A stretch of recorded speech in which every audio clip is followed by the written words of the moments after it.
चलिए स्टार्ट करते हैं, मंगलाचरण से प्रारंभ करेंगे।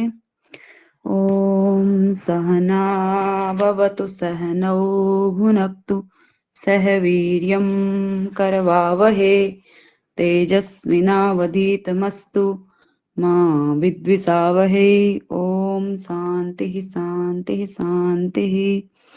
चलिए प्रारंभ करते हैं। हमने जो है जो तर्क भाषा के अंतर्गत जो प्रमाण आते हैं, प्रमाण रूपी पहला ही जो 16 तत्वों में पहला बोला गया है, तो प्रमाण को देख रहे थे हम। प्रमाण हमने विस्तार पूर्वक 4 प्रमाण न्याय दर्शन में माने गए हैं, प्रत्यक्ष, अनुमान, उपमान और शब्द। तो 4 में से 2 प्रमाण को हम बहुत अच्छे से पढ़ चुके हैं। आज तीसरा प्रमाण होगा। फिर भी मैं 2 प्रमाणों का परिचय दे दूं। प्रत्यक्ष जो है साक्षात्कारी प्रमा करणम प्रत्यक्षम, ये प्रत्यक्ष प्रमाण की परिभाषा है। जो साक्षात्कारी प्रमा वो होती है साक्षात्कारिणी, जो इंद्रिय के द्वारा उत्पन्न होती है, अर्थात इंद्रिय साक्षात्कार के द्वारा प्रमा मतलब ज्ञान जो उत्पन्न होता है उसे साक्षात्कारिणी प्रमा कहा गया है। और उसका जो करण होता है वही प्रत्यक्ष होता है। प्रमा करणम प्रमाणम कहा है ना, तो प्रमा क्या है? प्रमा यथार्थ ज्ञान है। और उसमें से फिर जो साक्षात्कारिणी प्रमा है वो इंद्रिय द्वारा उत्पन्न होने वाला ज्ञान है। इंद्रिय द्वारा जो ज्ञान प्राप्त होता है हमें, वही प्रत्यक्ष है। तो उसका जो ये इंद्रिय द्वारा उत्पन्न होने वाली प्रमा, अर्थात इंद्रिय द्वारा उत्पन्न होने वाले प्रत्यक्ष ज्ञान का कारण है, वही प्रत्यक्ष है। प्रमा 2 प्रकार की है, यथार्थ और सविकल्पक और निर्विकल्पक। उसके कारण जो है 3 है, इंद्रियार्थ, सन्निकर्ष और ज्ञान। इस प्रकार से बहुत विस्तृत में हमने प्रत्यक्ष प्रमाण पढ़ा था। फिर इंद्रियार्थ सन्निकर्ष क्या होता है, 6 प्रकार के इंद्रियार्थ सन्निकर्ष, सारे उनके उदाहरण सहित मूल से हमने पढ़ लिए थे। अगर आपने देखा हो तो ठीक है, नहीं देखा हो तो आप लोग फिर से वीडियो देख सकते हैं। वीडियो पढ़ी है शुरू से, इसकी सारी वीडियो क्रमवाइज पढ़ी है। आगे उसके बाद जो दूसरा प्रमाण हमने देखा, अनुमान प्रमाण। अनुमान क्या होता है? लिंग परामर्शो अनुमानम, लिंग का परामर्श अनुमान होता है। लिंग क्या होता है ये भी देखा था हमने। उसके बाद अनुमान 2 प्रकार का होता है, अनुमान स्वार्थ और परार्थ अनुमान। स्वार्थ अनुमान अपने ज्ञान का कारण, यानी कि स्वप्रतिपत्ति हेतु। हम जब पर्वत पर धुआं देख करके खुद अग्नि का अनुमान लगाते हैं, ये हमारा स्वार्थ अनुमान हो गया। और जब हम पर्वत पर अग्नि को, धुएं को देख करके खुद धुएं के माध्यम से अग्नि का अनुमान लगा करके किसी अन्य को बताने चलते हैं, तो फिर वहां पर परार्थानुमान हो जाता है। इस प्रकार से हमने अनुमान प्रमाण को देखा था। लिंग क्या है ये भी हमने देखा था, जो जिसके माध्यम से, जैसे धुआं अग्नि का लिंग है, तो इसका भी हमने लिंग का भी लक्षण देखा था। और नमो नमः रत्ना जी। और उसके बाद इस प्रकार से हमने अनुमान प्रमाण को भी विस्तार पूर्वक पढ़ा है। यदि नहीं पढ़ा होगा तो वीडियो पढ़ी है, आप देख लीजिएगा। इसके बाद आज जो तीसरा प्रमाण है, क्योंकि 4 प्रमाण थे, अभी तक हमारे 2 ही हो पाए हैं। फिर अनुमान के अंतर्गत हमने हेतुआभास भी देख लिया। हेतुआभास की वीडियो भी है और हेतुआभास का स्टडी मटेरियल भी बहुत बढ़िया तरीके से डाल रखा है। एक गुरुजी का था वो, तो उसको मैंने पीडीएफ बना करके डाला है। तो बहुत तीनों ग्रंथों के आधार पर आप देख सकते हैं। उसके बाद उपमान प्रमाण का निरूपण। अब उपमान प्रमाण क्या है? अतितेज वाक्यार्थ स्मरण सहकृतम गो सादृश्य विशिष्ट पिंड ज्ञानम उपमानम। अब यहाँ पर अतिदेश वाक्य का स्मरण क्या होता है?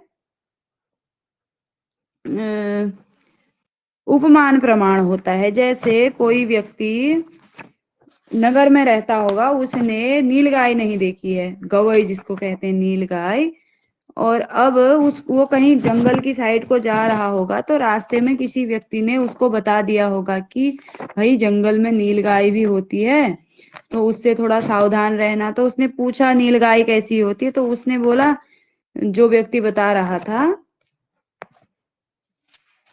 उसने उसको बताया कि जैसी गाय होती है वैसी ही नील गाय होती है। तो गाय के सदृश सादृश्य नियम के माध्यम से सादृश्य नियम को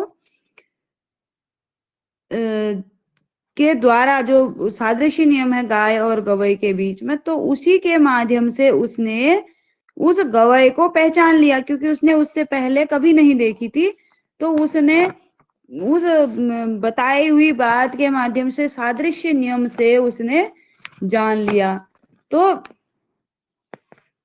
इस प्रकार से ये उपमान प्रमाण हो गया। गाय नील गाय की उसे उपमिति हो गई। अतिदेश जिसे कहते हैं, अतिदेश का अभिप्राय होता है समानता बताने वाला अथवा सादृश्य बताने वाला जो वाक्य होता है उसे अतिदेश वाक्य कहते हैं। तो अतिदेश वाक्यार्थ स्मरण सहकृतम गो सादृश्य, यहाँ पर दो होना चाहिए, वह हुआ है गो सादृश्य विशिष्ट पिंड ज्ञानम अनुमान उपमानम। अब अनुमान में क्या हो रहा था, दोनों वहीं पर दिखाई दे रहा था, तो उससे वो अनुमान कर रहा था वहां पर। लेकिन यहाँ पर क्या हो रहा है, उसने स्मरण करना पड़ रहा है। पहले उसने गाय देखी है और उसको किसी ने बताया है कि जैसी गाय होती है वैसा ही गवई भी होता है। तो फिर उसने वहां पर उस वाक्यार्थ अतिदेश वाक्यार्थ को स्मरण किया और गाय का उपमान हो गया, उपमिति हो गई, उसे गाय का ज्ञान गवय का ज्ञान हो गया। तो इस प्रकार से ये उपमान प्रमाण है। यथा जैसे गवय जानन्नपि नागरिको यथा गौस्तथा गवय इति वाक्यम कश्चित् अरण्यकात्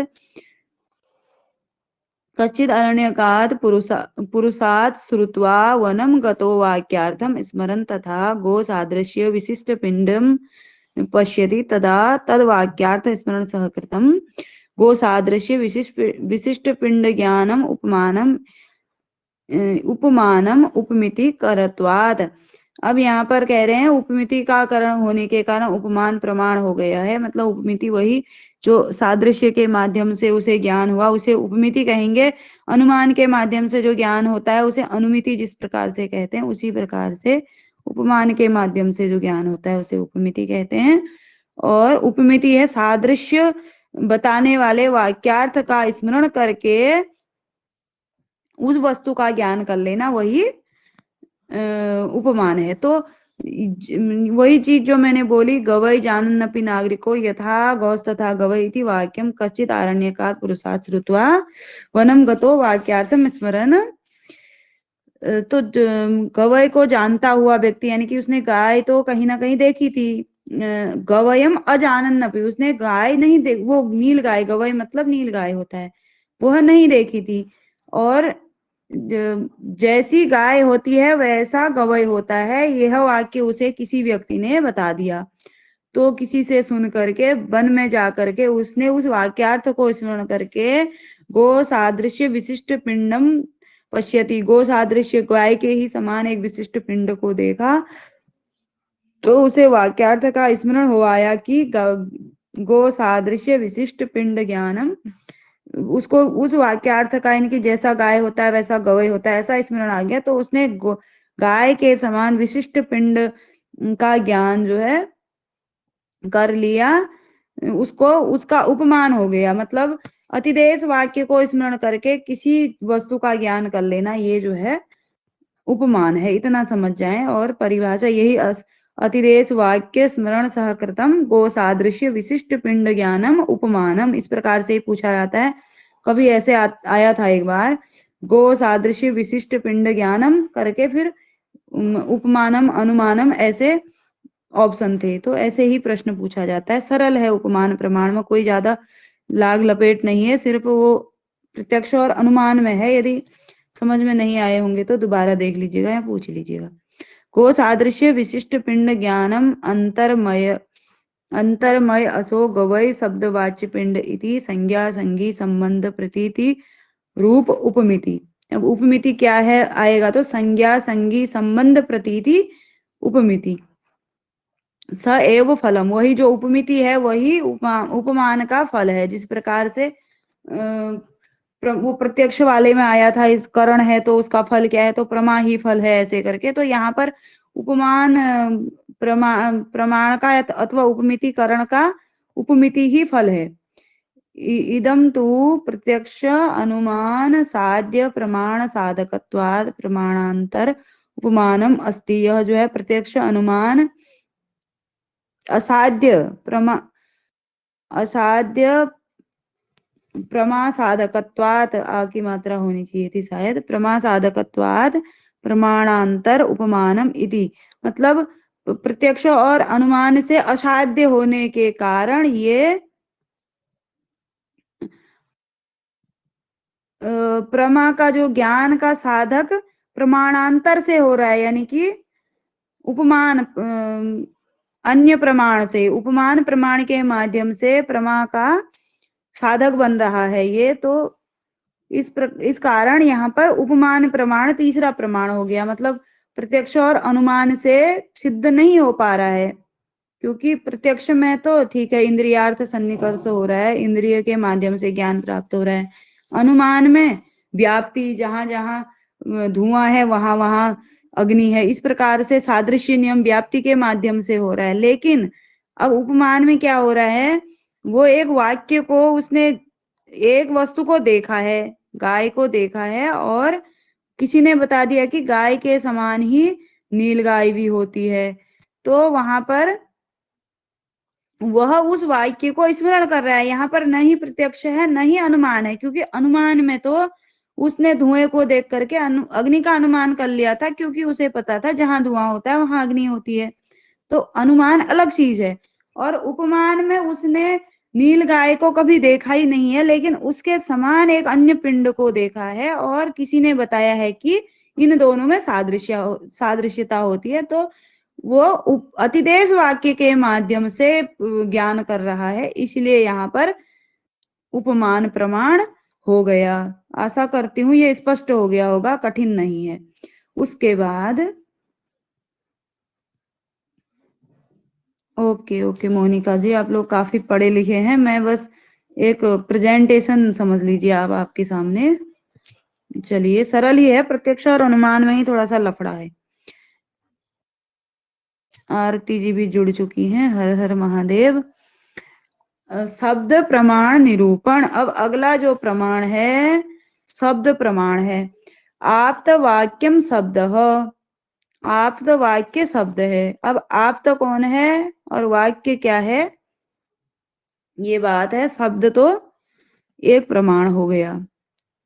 तो आप्तस्तु यथाभूतस्य अर्थस्य उपदेष्टा पुरुषः। आप्तस्तु यथाभूतस्य अर्थस्य उपदेष्टा पुरुषः।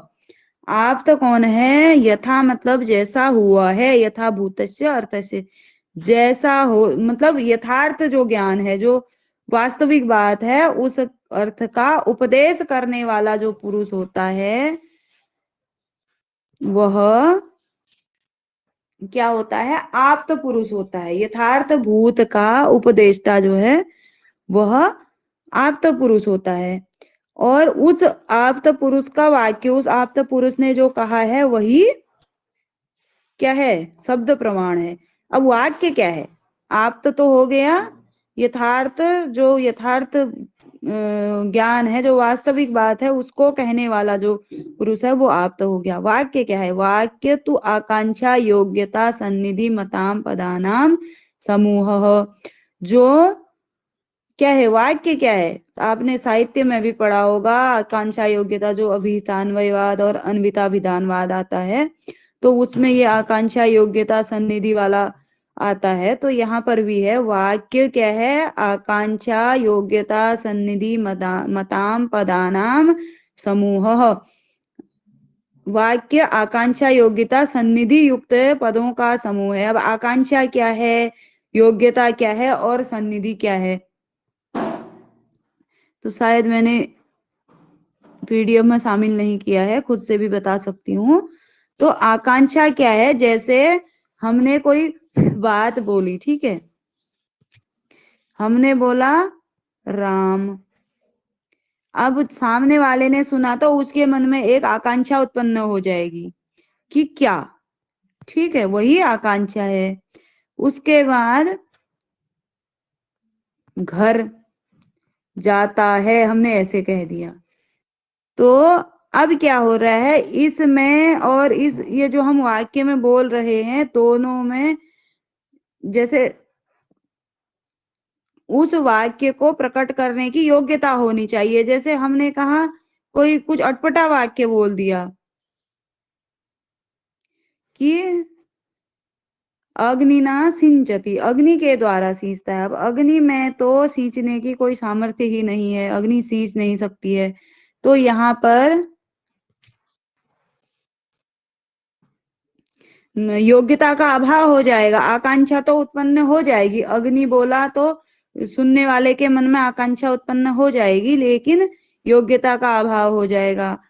अब तीसरा सन्निधि क्या होता है, पदों के मध्य गैप। जैसे मैंने आज राम बोल दिया, कल फिर मैं घर जाता है बोलती हूँ, तो ये वाक्य नहीं होगा, क्योंकि यहाँ पर सन्निधि नहीं है। समय एक के बाद एक वाक्य निरंतर बोलेंगे, जो एक के बाद एक पद जब निरंतर बोलेंगे तभी वो वाक्य बन पाएगा। तो इस प्रकार से आकांक्षा, योग्यता और सन्निधि तीनों से युक्त पदों का जो समूह होता है उसे ही क्या कहते हैं, वाक्य कह देते हैं।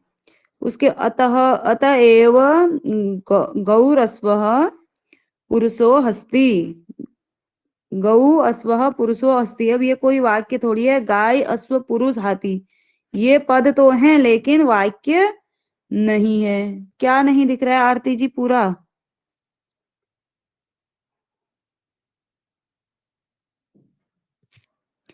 नहीं दिख रहा है ना, बिल्कुल भी नहीं दिख रहा है। दिख रहा है, बस आधा कोना कटा हुआ दिख रहा है बस।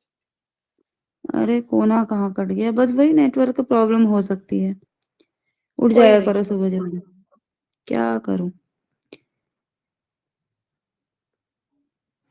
चलिए, हो सकता है आपके में कुछ प्रॉब्लम है, रत्ना जी कह रही है दिख रहा है। तो सुन लीजिए, इतना कठिन नहीं है, शब्द प्रमाण का निरूपण चल रहा है। तो गौ अश्व, अश्वो पुरुषो हस्ती, गाय अश्व पुरुष हाथी, ऐसे करके हम बोलेंगे तो पद तो है लेकिन ये वाक्य नहीं हो सकता, क्योंकि ना ही एक दूसरे को व्यक्त करने की कोई यहाँ पर योग्यता है और ना ही कोई सन्निधि है भी, तो योग्यता का अभाव है, यहाँ पर ये वाक्य बन नहीं सकता है। परस्पर आकांक्षा विरहात, आकांक्षा भी नहीं है। गौ बोलेंगे तो फिर गाय के बाद अश्व बोलेंगे तो फिर वो सुनने वाले के मन में क्या आकांक्षा उत्पन्न होगी, वहनिना सिंचति इति। इसी प्रकार से वहनिना सिंचति, ये भी योग्यता के अभाव से क्या हो गया, वाक्य नहीं हुआ, न वाक्यम। उसके बाद न वहनी से कयो परंपरा परंपरा अन्वय योग्यता अस्ति। तो अग्नि में जो है परंपरा के से ही, मतलब हम सबको पता है कि सींचने की कोई योग्यता नहीं है। तथा ही अग्निनेति तृतीयया सेक रूपम कार्यम प्रतिकरण तो अग्नि प्रतिपादितम। अब यहाँ पर जो है तृतीया के माध्यम से, क्योंकि साधक तमम करणम है तो तृतीया विभक्ति का ये चिन्ह भी हो गया तृतीया के माध्यम से, मतलब करण तो करणत्वम अग्ने प्रतिपादितम, मतलब अग्नि नाम, अग्नि में तृतीया विभक्ति के लगा करके अग्नि के द्वारा सिंचित किया जाता है। ऐसा अग्नि को करण तो बताया गया है सेचन रूपी कार्य के प्रति, परंतु न च अग्नि सेक करणी भवितुम योग्य, योग्य जो अग्नि है वह सिंचन कार्य के लिए योग्य नहीं है। इसलिए तेन कार्य कारण भाव लक्षण संबंधे अग्निसेकयो अयोग्यत्वाद अग्निना सिंचति इति न न वाक्यम। तो यहाँ पर हमने उसको करण तो बना दिया है, अग्नि के द्वारा सींचता है ऐसा तो हमने कह दिया है, लेकिन अग्नि में सेचन क्रिया का, सेचन के प्रति योग्यता का अभाव होने के कारण,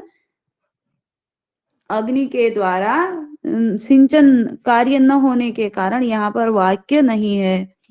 पद तो हैं और उसमें करण को भी बनाया गया है अग्नि को, लेकिन यहाँ पर अग्नि में सींचने की योग्यता नहीं है, इसलिए संभव नहीं है। तो एक बार इसको फिर से ऊपर की साइड ले जा करके देख लेते हैं। एक बार प्रश्न ये आया था कि इस वाक्य में किस चीज का अभाव है ना, गौ अस्वः पुरुषो हस्ति, तो यहाँ पर किसका अभाव है, आकांक्षा का अभाव है। गौ अस्वः पुरुषो हस्ति, और उसके बाद ये अग्निना सिंचती, यहाँ पर योग्यता का अभाव है। तो ऐसे भी प्रश्न पूछ लिए जाते हैं, ध्यान रखिएगा। गौ अस्वः पुरुषो हस्ति, यहाँ पर परस्पर आकांक्षा का अभाव है, और बहिनीना सिंचती इति वाक्यम योग्यता विरहात। तो तीनों चीजें होनी चाहिए, आकांक्षा, योग्यता और सन्निधि। ये आप नोट करके रख सकते हैं। एक बार प्रश्न मैंने देखा था इसलिए दोबारा बोल दिया। बहिनीना सिंचती इति, इसमें क्या है, तो योग्यता का अभाव है। और गौ अस्वः पुरुषो हस्ति, यहाँ पर क्या है, आकांक्षा, क्योंकि गौ सुना, उसके बाद फिर उससे संबंधित कोई वाक्य बोला ही नहीं, पद उसके संबंधित कुछ नहीं बोला, तो फिर वहां पर आकांक्षा का अभाव हो जाता है। और उसके बाद गाम आनय करके ऐसे उदाहरण आ जाता है। गाम इतना डेड डेड डॉट डॉट करके फिर आना ही, तो बहुत समय के बाद आज गाय बोला, दूसरे कल को लाओ बोला, तो वहां पर क्या हो जाएगा, सन्निधि का अभाव हो जाएगा। एक के बाद एक पद बोला ही नहीं गया, तो फिर वहां पर वो वाक्य नहीं बन पाएगा। तो इस प्रकार से जो है, समझ पाए होंगे आप। फिर से ये ऊपर और मूल है थोड़ा सा। एवं एकेश प्रहरे एक एक सह प्रहरे प्रहरे असहोचारितानि गाम आने इत्यादि पदानि न वाक्यम। तो एक मतलब अभी पहले पहर में गाय बोल दिया और फिर शाम को लाओ बोल रहे हैं, तो वो क्या किसके अभाव में, वहां पर सन्निधि के अभाव में। ये जो है परस्पर आकांक्षा तो है, गाय के बाद क्या प्रश्न तो उठ रहा है, लेकिन योग्यता भी है, परस्पर योग्यतया अन्वय योग्यतया, क्योंकि गाय लाओ ऐसा उसमें अन्वय भी हो ही रहा है गाय के बाद। तो आकांक्षा भी है, योग्यता भी है, परंतु क्या किस चीज का अभाव है, परस्पर सन्निधि अभावात। सन्निधि का अभाव है तो वो वाक्य नहीं बन पाएगा। यानी तू सा आकांक्षाणी योग्यतान योग्यतावंती सन्निहितानि पदानि तानि एव वाक्यम। जो आकांक्षा, सा आकांक्षा मतलब आकांक्षा युक्त, योग्यता युक्त और सन्निधि युक्त जो पद होते हैं वही वाक्य होते हैं। यथा ज्योतिष्टोमेन स्वर्ग कामो यजेत। अब यहाँ पर आकांक्षा भी है, योग्यता भी है और सन्निधि भी है। तो इस प्रकार से ज्योतिष्टोमेन स्वर्ग कामो यजेत, एक वैदिक वाक्य का उदाहरण दिया है। उसके बाद एक लौकिक वाक्य का उदाहरण दिया है। नदी तीरे पंच फलानि संति, नदी के तीर पर 5 फल हैं। तो यहाँ पर तथा च तानि एव गाम आनय, उसी प्रकार से गाय लाओ इत्यादि पदानि अविलंब उच्चरितानि, अविलंब उच्चरित किए जाएं। एक पद बोला जाए फिर दूसरा तीसरा क्रम वाइज बिना विलंब किए हुए बोले जाएं, तो उनको हम वाक्य कह देंगे। आकांक्षा, योग्यता, सन्निधि से युक्त पदों के समूह को ही वाक्य कहा जाता है। तो उसके बाद फिर ये जो आकांक्षा वाला है उसमें मीमांसकों ने उसको नहीं माना है कि जो आकांक्षा होती है वह तो चेतन का धर्म होता है, और नदी तीरे फल वाले में उन्होंने आक्षेप किया है। तो वो इतना इम्पोर्टेंट भी नहीं है, मैं उसे मूल रूप में लाई भी नहीं हूं। तो आप ऐसे देख लीजिए। शब्द प्रमाण क्या है, आप्त वाक्यम शब्द, वाक्य क्या है, आप्त क्या है हमने बता दिया था, यथार्थ वक्ता, यथार्थ जैसा हुआ है, जो वास्तविक बात है उसे बताने वाला जो है आप तो पुरुष है, और उसके द्वारा कहा गया वाक्य शब्द है। आकांक्षा, योग्यता, सन्निधि मताम पदानाम समूह वाक्य। उसके बाद फिर पद की बात आती है कि पदानाम समूह, तो पद क्या है, तो वर्णों का समूह पद है, ऐसा कहा गया है तर्क भाषा में। उसके बाद समूह क्या है, तो समूह एक ज्ञान विषयी भाव समूह। ये सारी चीजें मूल में थी, परंतु इतना इम्पोर्टेंट मैंने कहा पूरा ले जाओ तो पीडीएफ भी बड़ी हो जाती है, इससे बढ़िया जो जो मूल मूल बातें हैं वही उठा लेते हैं। तो समूह एक ज्ञान विषयी भाव, एक ज्ञान का विषय होना, ये क्या है, समूह है। यानी कि जैसे एक ज्ञान क्या है, राम घर जाता है, ऐसे वाक्य से एक ज्ञान हमें हो रहा है, राम रूपी कोई पिंड घर जा रहा है।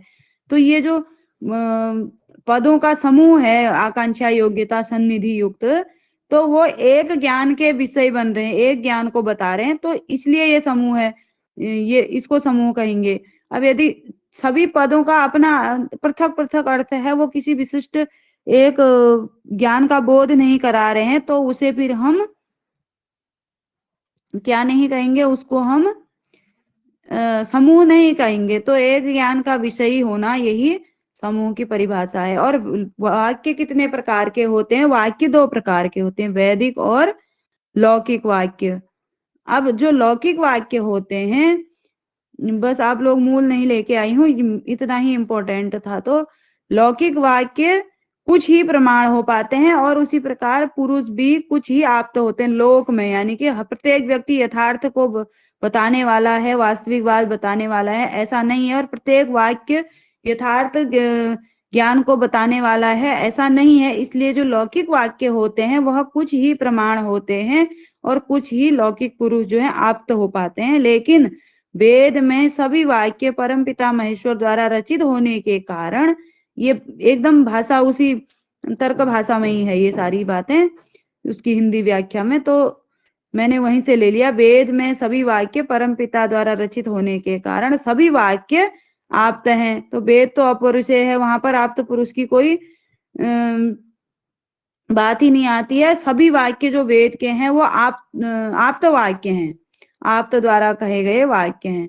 तो वेद परमपिता महेश्वर द्वारा रचित हैं, इसलिए ऐसा वहां पर बताया गया है। तो इस प्रकार से जो है ये आप्त वाक्यम शब्द है। उसके बाद आप्त क्या है, वाक्य क्या है, शब्द क्या है, ये आप्त वाक्य जो है शब्द है। इस प्रकार से शब्द प्रमाण हमने देखा, आप्त क्या है ये भी देखा, और यथार्थ जो यथार्थ भूत वक्ता जो व्यक्ति है उसके द्वारा जो कहा गया वाक्य है वही आप्त वाक्य है।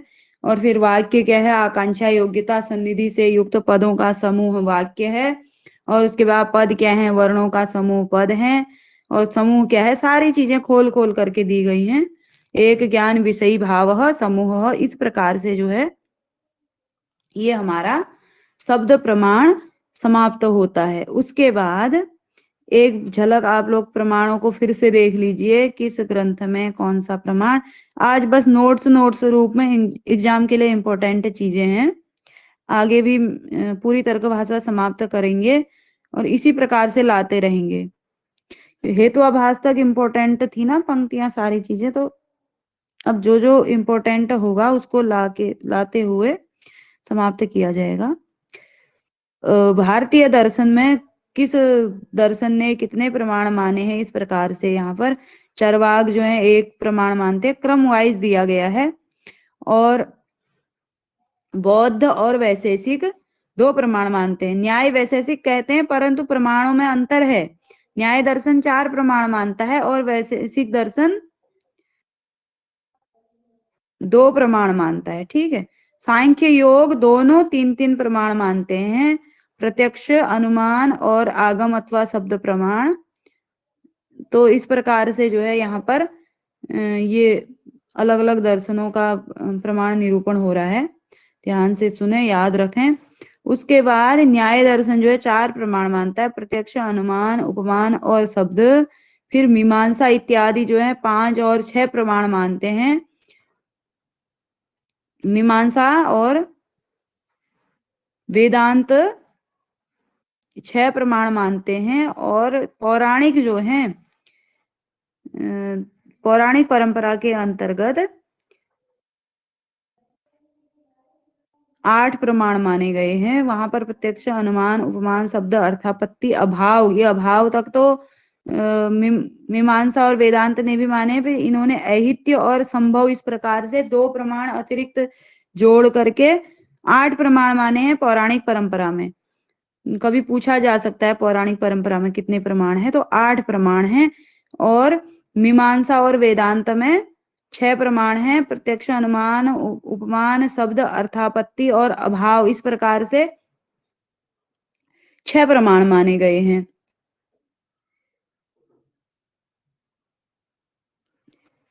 तो ये स्पष्ट हो गया होगा, वैसे स्पष्ट ही होगा, बस रिवाइज हो जाए तो थोड़ा सा बीच बीच में ज्ञान रिवाइज होता रहना चाहिए। चरवाक 1 प्रमाण, बौद्ध जी, और बौद्ध वैशेषिक। बौद्ध और वैशेषिक में प्रमाण के मामले में समानता है। प्रत्यक्ष और अनुमान 2 ही प्रमाण मानता है। वैशेषिक दर्शन ने भी 2 ही प्रमाण माने हैं और न्याय दर्शन ने 4 प्रमाण माने हैं, प्रत्यक्ष, अनुमान, उपमान और शब्द, जो हम विस्तार पूर्वक पढ़ चुके हैं। और सांख्य योग ने प्रत्यक्ष, अनुमान और आगम, वही शब्द जो है, शब्द प्रमाण, उसे माना है। तो इसके बाद आगे देख लेते हैं थोड़ा बहुत। अब जो अर्थापत्ति प्रमाण हमने मीमांसकों के मत में बताया, तो अब ये जो तर्क भाषाकार हैं, इन्होंने इसका खंडन किया है। जैन भी 2 मानता है ना? हाँ, पर देखना पड़ेगा। वो चार्ट मैंने शामिल की थी, मैं ऐसे याद नहीं रहता है तो सीधा नहीं बोलती हूँ, तो अभी देख के वो कर लेंगे, या आप लोग खुद देख सकते हैं। मैंने एक चार्ट बनाया है पूरे, जो जितने प्रमाण मान रहा है, दर्शन करके मैंने एक पीडीएफ शायद डाली होगी, नहीं होगी तो दोबारा से डाल दूंगी। चार्ट बनाया था, उसमें पूरे दर्शनों का सामान्य परिचय हम एक टेबल के माध्यम से देख सकते हैं। तो उसमें होगा जो जैसा मानता है, जिसमें जो चीजें प्राप्त हुई वो सब उसमें होंगे। अर्थापत्ति प्रमाण और उसका खंडन। अब अर्थापत्ति प्रमाण जो है, ये जो मीमांसकों के मत में है, तो इसका खंडन किया है तर्क भाषाकार ने। ननु अर्थापत्ति अपि पृथक प्रमाण अस्ति, पृथक प्रमाणम अस्ति। जो अर्थापत्ति रूपी जो प्रमाण है वह पृथक प्रमाण है।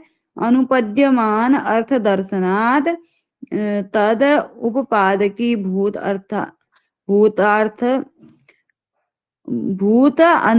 अर्थांतर कल्पनम अर्थापत्ति। यहाँ पर क्या कह रहे हैं? तथा ही पीनो देवदत्त दीवान भुंगते वाला उदाहरण दिया गया है। यहाँ पर कह रहे हैं कि जो अर्थापत्ति है, यानी कि कोई ऐसा जो ज्ञान हो है, एक है, वो अनुमान में ही, तर्क भाषा वालों ने उसे अनुमान में शामिल किया है, अनुमान के अंतर्गत अंतर्भूत किया है, लेकिन मीमांसकों ने उसे अलग से प्रमाण माना है। तो उदाहरण से आप लोग और बेहतर तरीके से समझ पाएंगे। हम सीधा एक बार मूल पढ़ के उदाहरण की तरफ जाएंगे। तो पीनो देवदत्तः दीवान भुंक्ते इति दृष्टे श्रुते व रात्रि भोजनम कल्पते। पीन मतलब होता है हृष्ट पुष्ट। जो देवदत्त है वह दिन में भोजन नहीं करता है। ठीक है, आप उदाहरण को थोड़ा सा समझने का प्रयास करें, फिर लास्ट में बताएंगे कि ये अनुमान ही हो गया करके, तर्क भाषाकार ने खंडन करके अनुमान में ही शामिल किया है। तो मीमांसकों ने उसे अर्थापत्ति माना है। तो किस आधार पर माना है? कोई जो हृष्ट पुष्ट देवदत्त नामक व्यक्ति था, वह दिन में भोजन करता हुआ किसी ने नहीं देखा था उसको। एक मिनट।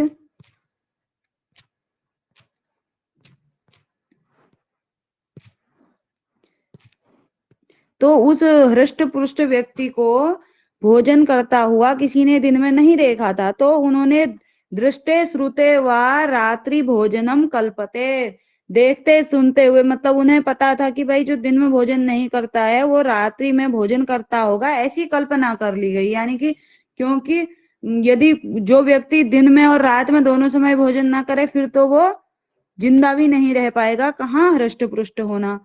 तो कल्पना कर ली गई कि वह रात्रि में भोजन करता होगा। दिवा अभुंजानस्य पीनत्वम रात्रि भोजनम अनंतरेण न उत्पद्यते, अतः पीनत्वा अन्यथा अनुपपत्ति सूतार्थ प्रतिरेव भोजने प्रमाणम। अब यहाँ पर यदि वो रात्रि भोजन, जो व्यक्ति दिन में भी नहीं करता है भोजन, मैंने फिर एक खुद से लिख करके बनाया है, उसमें फिर ज्यादा समझ में आएगा, पहले कोशिश करते हैं समझने की। जो व्यक्ति दिन में भी भोजन नहीं करता है और रात्रि में नहीं करता है, वह तो कोई ऐसा व्यक्ति नहीं है जो हृष्ट पृष्ट हो, ऐसा देखा गया हो। तो इसी कारण से यहाँ पर अर्थापत्ति लगा ली जाती है अथवा कल्पना कर ली जाती है कि वह रात्रि भोजन करता होगा, तो उसे प्रमाण मान लिया जाता है कि क्योंकि वो हृष्ट पुरुष है और दिन में भोजन नहीं करता है तो रात्रि को भोजन करता होगा, ये प्रमाण मान लिया गया। तच्च प्रत्यक्षादिभ्यो भिन्नम रात्रि भोजनस्य प्रत्यक्षाद्य विषयत्वात्। तो ये प्रत्यक्ष आदि से भिन्न है, क्योंकि रात्रि भोजन प्रत्यक्षाद्य विषयत्वात्, मतलब रात्रि जो वो भोजन करता है वो प्रत्यक्ष किसी ने देखा नहीं है, लेकिन अनुमान लगा लिया गया है, कल्पना कहा गया है यहाँ पर उसको कि वह रात्रि में भोजन करता होगा। अब यहाँ पर इन्होंने इसे अर्थापत्ति मान लिया, यानी कि दिन में उसको वो भोजन करता नहीं है और रात्रि को किसने उसको प्रत्यक्ष रूप से देखा नहीं है, लेकिन वो हृष्ट पुष्ट है तो वो रात्रि में भोजन करता होगा, ऐसी कल्पना कर ली गई। इसे मीमांसकों ने अर्थापत्ति कह दिया। अब समझ में आ गया होगा अर्थापत्ति, प्रत्यक्ष आदि से भिन्न ये अर्थापत्ति होगी। उसके बाद ये समाधान दे रहे हैं यहाँ पर तर्क भाषाकार, न एतद, ऐसा नहीं है, रात्रि भोजनस्य अनुमान विषयत्वात्, क्योंकि रात्रि भोजन करता होगा ऐसा हमने अनुमान लगा लिया है, हृष्ट पुष्ट है और दिन में नहीं खाता है तो फिर रात को खाता होगा, ऐसा जो है अनुमान लगा लिया। तथा ही अयम देवदत्तो रात्रौ भुंक्ते दिवा अभुंजानत्वे सति पीनत्वात्। अब जो ये देवदत्त है ये रात्रि में भोजन नहीं करता है, दिन में भोजन नहीं, रात्रि में भोजन करता होगा, दिन में न करता हुआ भी हृष्ट पुरुष है, इसलिए जो है हमने इसको अनुमान मान लिया, अनुमान लगा लिया। जानकी जी भी आ गई हैं, धीरे धीरे सारे लोग जुड़ते हैं लास्ट के समय में, अभी है वैसे। तो उसके बाद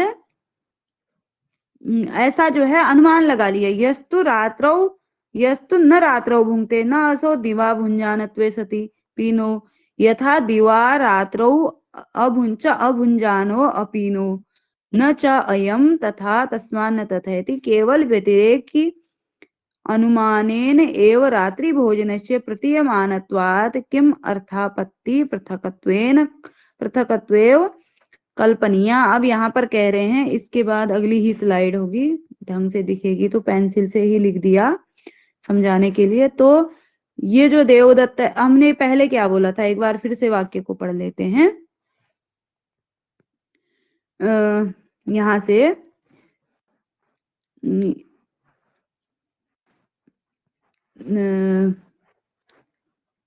यस्तु रात्रौ भुंक्ते न असो, दिन में, यहाँ पर देवदत्त का रात्रि में भोजन करना ऐसा सिद्ध करना है, ठीक है, वही जो हम सिद्ध करते आ रहे थे वही बात यहाँ पर होगी। साध्य क्या है, देवदत्त का रात्रि को भोजन करना, लेकिन प्रत्यक्ष तो किसी ने उसको देखा नहीं है। तो अब यहाँ पर क्या हो रहा है, ये कह रहे हैं कि ये अनुमान लगा लिया हमने, तो अनुमान कैसे लगाया, ऐसा तथा ही अयम देवदत्तो रात्रो भुंक्ते दिवा अभुंजानत्वे पीनत्वात्, दिन में भोजन न करने के, रात्रि को भोजन करता होगा, दिन में भोजन न करता हुआ भी वो कैसा है, हृष्ट पुष्ट है। जो रात्रि को भोजन, यस्तु रात्रौ न भुंक्ते न असौ दिवा भुंजानो सति पीनो यथा दिवा रात्रौ च अभुंजानो अपीनो। अब यहाँ पर कह रहे हैं जो दिन में भोजन नहीं कर, रात्रि में और दिन में दोनों समय भोजन नहीं करता है, ऐसा कोई व्यक्ति हमने नहीं देखा देवदत्त के समान जो हृष्ट पुष्ट हो। तो इसको अनुमान केवल व्यतिरेकी अनुमान के माध्यम से इन्होंने सिद्ध किया है कि ये अनुमान है। इसका एक ही तो कमी है इसमें, अनुमान प्रमाण के वाले जो बातें हैं तो वो केवल व्यतिरेकी वाला जो हेतु होता है उसके द्वारा जो अनुमान होता है उसमें ये फिट बैठ रहा है, क्योंकि हमारे पास उदाहरण नहीं है देवदत्त के अलावा जो रात को भी भोजन ना करे और दिन को भी भोजन ना करे फिर भी हृष्ट पुष्ट हो, तो यहाँ पर अन्वय का अभाव है। लेकिन देवदत्त तो ऐसा नहीं है, यानी कि हृष्ट पुष्ट है देवदत्त तो इसका अभिप्राय यह है कि वो रात्रि में भोजन करता होगा। तो ये अनुमान लगा लिया हमने केवल व्यतिरेकी वाक्य के माध्यम से। तो यहाँ पर फिर से हम देखेंगे देवदत्त रात्रौ भुंक्ते, देवदत्त का रात्रि को भोजन करना सिद्ध करना है, ये प्रतिज्ञा कि देवदत्त रात को खाता है। अब कैसे, उसका कारण क्या है, क्योंकि दिन में न खाने पर भी वो मोटा है। तो दिन में नहीं खाता है, बिना खाए कोई मोटा होता नहीं है, तो दिन में वो नहीं खाता है तो अवश्य रात को खाता होगा, तो ये हेतु हो गया। उसके बाद जो रात्रि में नहीं खाता है वह दिन में भी न खाता हो तो फिर वो मोटा नहीं होता है। कोई उदाहरण उपलब्ध नहीं है, ऐसा कोई व्यक्ति नहीं है जो दोनों समय न खाए। उसके बाद देवदत्त वैसा नहीं है, देवदत्त अपुष्ट नहीं है, जो दिन को भी रात्रि को भी नहीं खाता है वो पुष्ट नहीं होता है। लेकिन देवदत्त तो पुष्ट है, यानी कि वो दुबला पतला नहीं है, तो ये उपनय हो गया। और यह दिन और रात्रि में भी भोजन न खाने वाला नहीं है, अर्थात ये निगमन हो गया, निष्कर्ष ये निकला कि ये देवदत्त दोनों समय भोजन करने वाला न करने वाला नहीं है, अर्थात ये रात्रि को भोजन करता है। दिन में तो प्रत्यक्ष किसी ने देखा नहीं है भोजन करता है, लेकिन रात्रि को करता है। करता इस इन चीजों से स्पष्ट हो गया है, तो ये अनुमान हो गया। तो इन्होंने जो है न्याय वालों ने, तर्क भाषाकार ने इसे अनुमान सिद्ध किया है, जबकि मीमांसकों ने इसे अर्थापत्ति प्रमाण के रूप में पृथक रूप से बताया है। तो यहाँ पर तर्क भाषाकार कह रहे हैं कि जब केवल व्यतिरेकी अनुमान वाक्य के माध्यम से रात्रि भोजन का की प्रतीति हो जा रही है, रात्रि भोजन का ज्ञान हो रहा है कि वह दुबला पतला भी नहीं है और भोजन भी प्रत्यक्ष दिन में नहीं करता है, तो अवश्य रूप से रात को भोजन करता होगा। तो ये केवल व्यतिरेकी अनुमान वाक्य के माध्यम से प्रतीति हो जाने के कारण अर्थापत्ति पृथक रूप से प्रमाण मानने की कोई आवश्यकता नहीं है, ऐसा तर्क भाषाकार का मत है। उसके बाद आगे चलेंगे, समझ पाए होंगे आशा करती हूँ। उसके बाद ये वही बात है, इसी को चार्ट के माध्यम से बताया है, वैसे मैं समझा चुकी। पीनो देवदत्त दिवान भूंगते, तो ये जो है एक मत है। उसके बाद उन्होंने इसको अर्थापत्ति बता दिया, मतलब एक कल्पना कर ली जाती है कि रात को भोजन करता होगा, तो इसको हम वो अर्थापत्ति प्रमाण के अंतर्गत रख रहे हैं। लेकिन तर्क भाषाकार ने सिद्ध किया कि वह जो है अनुमान प्रमाण है। उन्होंने ग्रंथकार ने अपना ऐसे मत दे रखा है, भोजनस्य अनुमान विषयत्वाद किमर्थम अर्थापत्ति पृथकत्वेन कल्पनीय। यहाँ पर केवल व्यतिरेकी अनुमान के माध्यम से हम अनुमान कर लेंगे, केवल व्यतिरेकी हेतु के माध्यम से। ये प्रतिज्ञा हो गई, रात्रि को देवदत्त रात्रि को भोजन करता है, क्योंकि इसको सिद्ध करना है ना, तभी तो मोटा पतल होगा वो। हेतु क्या है, दिन में भोजन न करने के कारण भी वो मोटा है, पीनत्वाद, पीन मतलब होता है हृष्ट पुष्ट।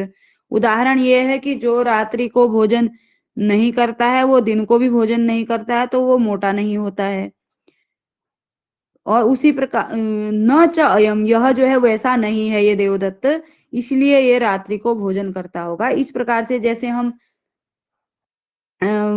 अनुमान परार्थानुमान करते हैं कि दूसरे को जब बताते हैं, दूसरे को अनुमान करवाते हैं, तो परार्थानुमान में 5 हेतु वाक्यों का 5 अवयवों का प्रयोग करते हैं, उससे अनुमान करवाते हैं। तो यहाँ पर जो बात आ रही है ये भी परार्थानुमान के समान ही प्रतीत हो रही है, तो यहाँ पर अर्थापत्ति की कोई आवश्यकता नहीं है, ये अनुमान ही है।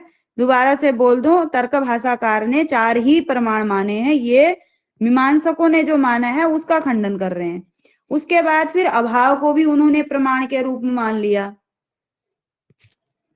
अब यहाँ पर इस पर भी इन्होंने शंका उत्पन्न किया, और इसे जो है जो जिन्होंने अभाव को प्रमाण माना है उनका जो अभाव प्रमाण है उसे प्रत्यक्ष के अंतर्गत जो विशेष विशेषण भाव हमने पढ़ा था सोडा सन्निकर्ष के अंतर्गत, उसे उसको बता दिया। वही जो विशेष विशेषण भाव है वही अभाव प्रमाण है, ऐसा तर्क भाषाकार ने सिद्ध कर दिया है।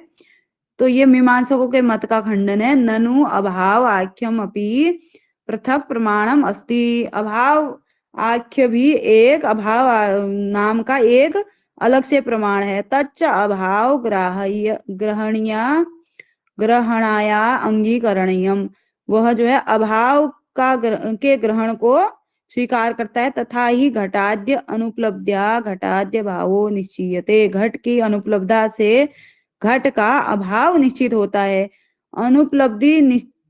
अनुपलब्धि च उपलब्धे अभाव। अनुपलब्धि जो है उपलब्धि का अभाव है। इति भाव प्रमाणेन घटापद्य भावो गृह्यते। इससे घट का जो है अभाव गृहीत होता है, यानी कि अनुपलब्धि से घट का अभाव ग्रहण होता है। तो इसे जो है हमने अलग से अभाव प्रमाण मान लिया है। ये मीमांसकों के मत में अभाव प्रमाण अलग से है। अब इसका भी समाधान नीचे कर दिया गया है। न एतत् यदि अत्र घट अभविष्यत् तर्हि भूतलम इव दृक्ष्य, यहाँ पर ये लग गया है, दित्यादि तर्क सहकारिणा अनुपलम्बसनातेन प्रत्यक्षेण एव भाव ग्रहणात् प्रत्यक्षेण एव अभाव ग्रहणात्। यहाँ पर कह रहे हैं कि यदि घट नहीं है भूतल में तो फिर वो प्रत्यक्ष के द्वारा देखा जा रहा है कि यहाँ पर घट का अभाव है। तो ये घट का अभाव वाला जो भूतल है, ऐसा हमने विशेषण विशेष्य भाव प्रत्यक्ष के अंतर्गत देखा था। तो ये जो है उसी के समान होने के कारण अनुपलम्ब सनाथेन प्रत्यक्षेण एवं अभाव ग्रहणात। जो अनुपलब्धि रूपी जो विशेषण विशेष्य भाव वहां पर था, तो वह प्रत्यक्ष के द्वारा ही ग्रहण किया। इसलिए यहाँ पर ये अभाव को अलग से प्रमाण मानने की आ जाएगा, क्योंकि बात सही भी है। यदि जमीन में हमें भी दिख घट नहीं है तो प्रत्यक्ष से ही दिख जा रहा है, तो यहाँ पर अभाव को अलग से प्रमाण मानने की क्या आवश्यकता है। तो उन्होंने अपना मत दिया है, अभाव भी एक प्रमाण है, लेकिन वहां से मूल में काफी फिर डिटेल में है। तो वही बात है कि अभाव को जो है प्रत्यक्ष के अंतर्गत माना है। ये तर्क भाषा वालों ने खंडन ही किया है। शायद अधिक प्रश्न भी कभी देखे नहीं है, तो मैं अधिक विस्तार न करते हुए कुल मिला के बात यह है, प्रत्यक्ष के अंतर्गत ही अभाव को मान लिया गया है और अर्थापत्ति को अनुमान के अंतर्गत मान लिया गया है। इस प्रकार से ये जो दो अन्य प्रमाण हैं इनका खंडन हो गया है। उसके बाद एक वाक्य और है, विशेषण विशेष्य भावश्च संबंध एव न संभवति भिन्नो उभयाश्रित एकत्व भावात् संबंधो ही संबंधीभ्याम भिन्नो भवति। उभय संबंध्याश्रित च एकश्च यथा भेरी दंडयो संयोग स ही भेरी दंडाभ्याम भिन्नः तद उभयाश्रितश्च एकश्च न च विशेषण विशेष्य भावः तथा। तो इस प्रकार से इन्होंने फिर आगे फिर से किया है कि जो फेरी और दंड का जो संयोग है वह भिन्न है और एक दूसरे पर आश्रित है। तो यहाँ पर विशेषण विशेष्य भाव नहीं है। तो इन्होंने अपने मत को बताने के लिए फिर डिटेल में है, यहाँ से उतने प्रश्न तो बनते नहीं है। तो इसलिए इतना समझना है कि अभाव प्रमाण को, जो मीमांसकों का अभाव प्रमाण था, उसे प्रत्यक्ष में अंतर्भूत कर लिया गया है। आगे एक और स्लाइड दिख रही है, तो इसको देख लेते हैं। तर्क भाषाकार ने केवल 4 ही प्रमाण बताए हैं। मीमांसकों के मत में जो अर्थापत्ति प्रमाण प्राप्त होता है उसी के सारांश है। अनुमान में समाहित किया गया तब अभाव प्रमाण को अर्थापत्ति में शामिल कर लिया गया है। तो इस प्रकार से ये दोनों प्रमाणों का निराकरण यहाँ पर हो चुका है। अब हम कुछ नोट्स के रूप में कुछ चीजें जो ध्यातव्य हैं, नहीं बुक समाप्त नहीं हुई है जानकी जी, अभी थोड़ा सा कुछ नोट्स के रूप में हम लाते रहेंगे 2-3 दिन, क्योंकि अभी आगे है इसमें विषय। वहां तक हेत्वाभास तक तो पंक्तियां ही पंक्तियां पूछी जाती है, बहुत इंपॉर्टेंट है। तो वो मूल करके वहां तक विषय है। आगे जो है ये इसमें साक्षात्कार के टाइप के विषय हैं, कई अपना अपना मत जो है, उसके बाद उस मत का खंडन। तो मैं सारांश रूप में बता दे रही हूँ।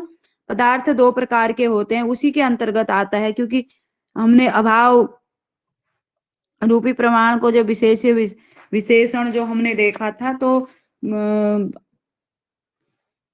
जो प्रत्यक्ष प्रमाण है उसी में अंतर्भूत कर लिया। तो यहाँ पर उसके आगे ये 4 टाइप का बना था बुक में ही, तो मूल बुक में भाव पदार्थ 6 प्रकार के पदार्थ के साथ जो बताए गए हैं ना, वैशेषिक दर्शन में भी 7 पदार्थ, द्रव्य गुण कर्म सामान्य विशेष समायव और अभाव। तो 6 भाव मतलब जिसकी सत्ता है, जो होते हैं, अभाव मतलब जो नहीं होते हैं। इसको समझ लीजिए, कभी आपसे पूछा जाएगा कौन सा भाव पदार्थ नहीं है, तो केवल एक ऐसा पदार्थ है जो वैशेषिक और न्याय दोनों में 7 प्रकार के, जो ये वैशेषिक के भी 7 पदार्थों का और 24 गुणों का निरूपण करता है ना तर्क भाषा। तो यही चीजें हैं अब आगे। और तर्क भाषा का जो मूल विषय था, वो जो 4 प्रकार के प्रमाण हैं वो हो चुका है। हेतुआभास तक जहां से प्रश्न बनते हैं, हेतुआभास से, और अनुमान प्रमाण प्रत्यक्ष, ये चारों प्रकार के उनके प्रमाण जो हैं वो हो चुके हैं।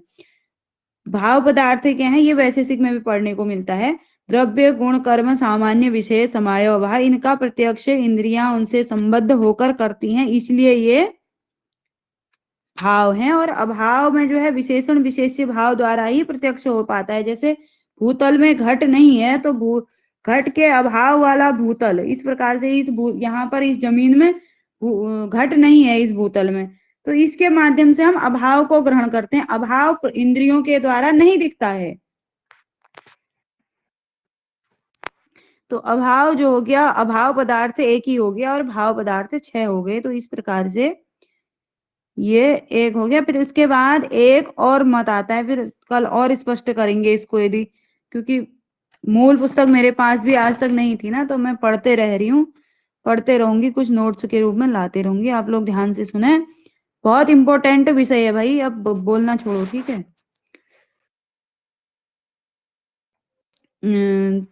प्रमाण्यवाद, ठीक है, प्रमाण्यवाद, इससे प्रश्न आते हैं, बहुत इंपॉर्टेंट है ये। प्रमाण्य मतलब प्रमाणित करना, प्रमाण्य हो गया, ठीक है, किसके माध्यम से हम प्रमाणित कर रहे हैं, ये याद रखने वाली चीज है। इसको आपको समझना भी पड़ेगा और याद भी रखना पड़ेगा, इससे प्रश्न पक्का बनते हैं और गलत भी होते हैं। क्योंकि इतना याद कि कौन सा ऐसे बन जाएगा, सभी दर्शनों में ये प्रमाण्यवाद प्राप्त होता है। तो किसमें क्या है, किसने कैसा प्रमाण्यवाद माना है, वह फंसने का विषय होता है। अच्छे अच्छे लोग फंस जाते हैं, हम तो बच्चे ही ठहरे। तो इदानीम इदानीम निरूप्यते ज्ञान प्रमाण्य, इदानीम इदम निरूप्यते जलादि ज्ञाने जाते तस्य प्रमाण्य औदार्य। इसका भी मैं सारांश रूप में आपको बताऊंगी, ये समझ में ना भी आए तो कोई दिक्कत नहीं है, लेकिन हमें ये तो याद ही रखना पड़ेगा। जलादि ज्ञाने जाते तस्य प्रमाण्यम अवधार्य कश्चित जलादौ प्रवर्तते कश्चित संदेहाद एव प्रवृत्त। अब यहाँ पर क्या करें, प्रमाण्य मतलब ज्ञान प्रमाणिक कब होता है और कैसे होता है, कैसे हम उसको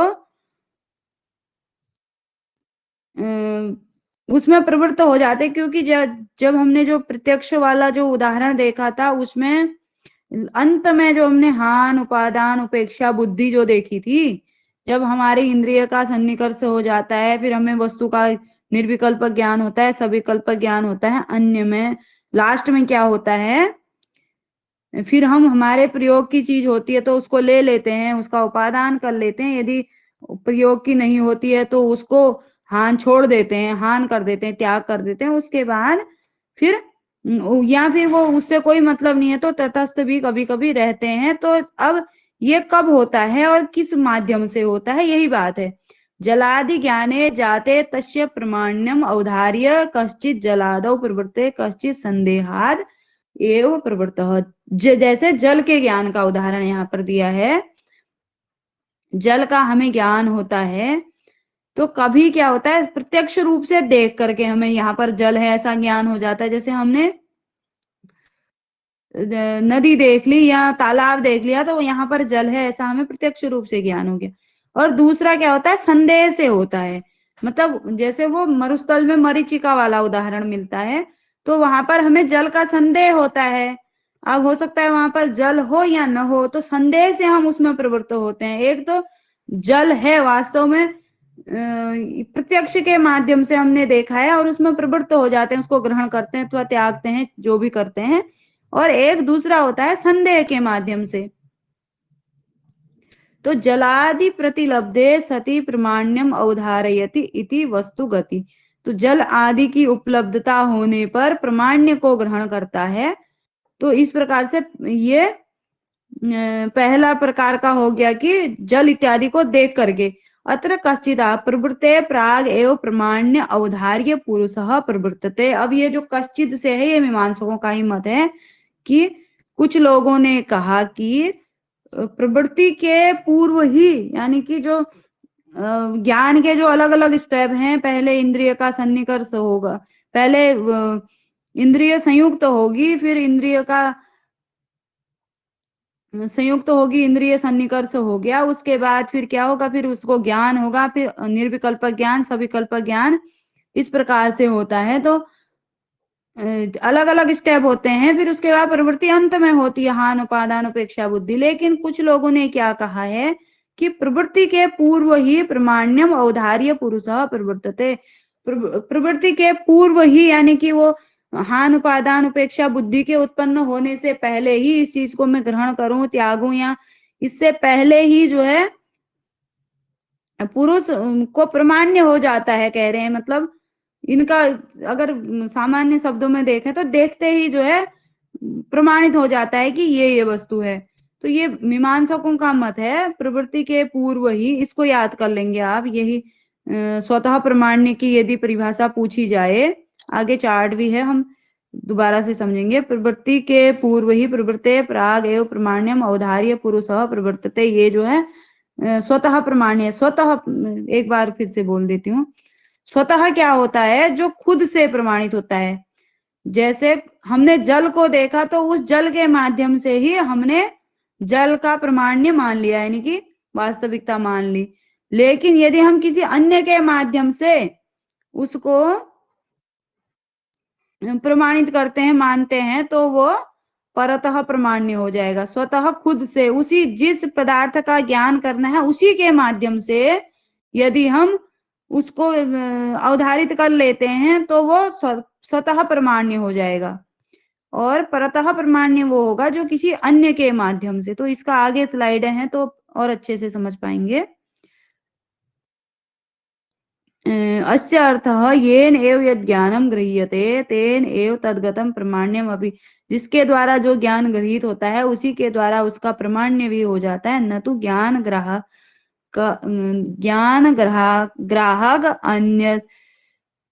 अन्यज ज्ञान धर्मस्य प्रमाण्यस्य ग्राहकम तेन ज्ञान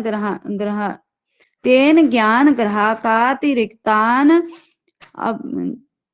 ज्ञान ग्राहका अतिरिक्त अनपेक्षत्वम एव स्वतः त्वं प्रमाण्यस्य ज्ञानं च प्रवृत्ते पूर्वमेव गृहीतं कथम अन्यथा प्रमाण्य अप्रमाण्य संदेहो अपि चाद अनधिगते धर्मिणि संदेह अनुदयात् तस्मात् प्रवृत्ते पूर्वमेव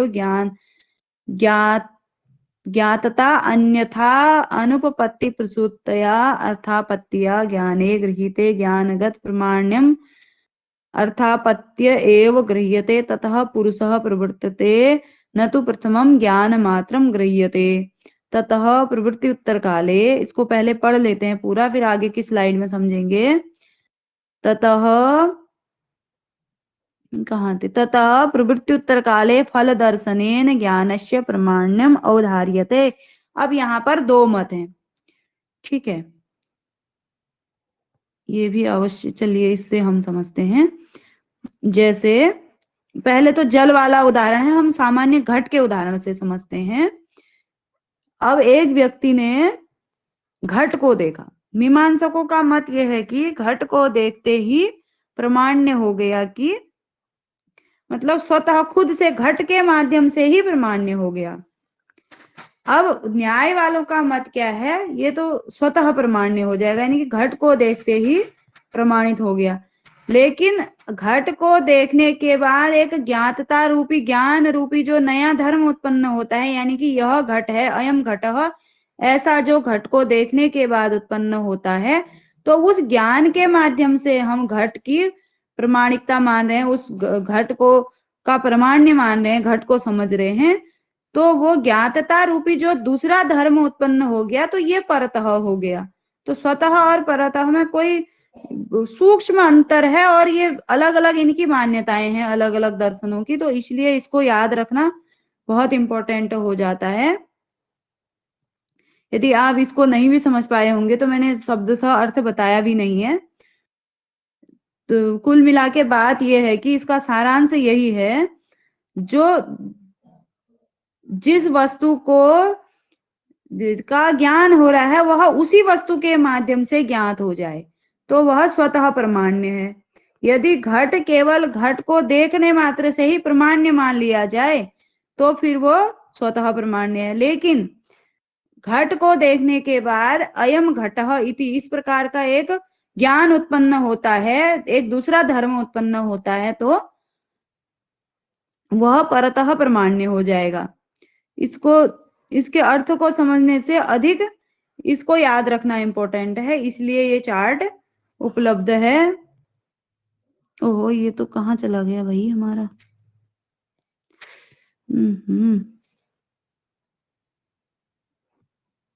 मैंने पीडीएफ में तो जोड़ा था। चलिए कोई बात नहीं, हम कल फिर से इसको प्रमाण्यवाद को देख लेंगे। और रत्ना जी ही केवल जुड़ी हुई हैं, अन्य लोगों का नेटवर्क गड़बड़ हो गया होगा। तो प्रमाण्यवाद को फिर से देखेंगे, वो स्लाइड गायब होगी, कौन क्या प्रमाण्य मानता है। फिर भी जो जिसको हम पढ़ना हमारा मूल उद्देश्य हो रहा है आजकल, जो तर्क भाषा है तथा न्याय दर्शन है, ये परतः प्रमाण्य अप्रमाण्य दोनों परतः मानता है। ठीक है, दूसरे के द्वारा, यानी कि ये बोलता है पहले हम घट को देखेंगे, फिर एक नया धर्म उत्पन्न होगा, घट की ज्ञातता रूपी नवीन धर्म उत्पन्न होगा, तो उसके माध्यम से हम घट को जान पाएंगे, उसका प्रमाण्यवाद सिद्ध होगा। तो ये परतः मानते हैं। फिर सांख्य वाले अलग हिसाब से मानते हैं। तो ये चार्ट थी एक, वो रह गई, पीडीएफ में शामिल तो किया था, पता नहीं। चलिए रत्ना जी समाप्त करते हैं।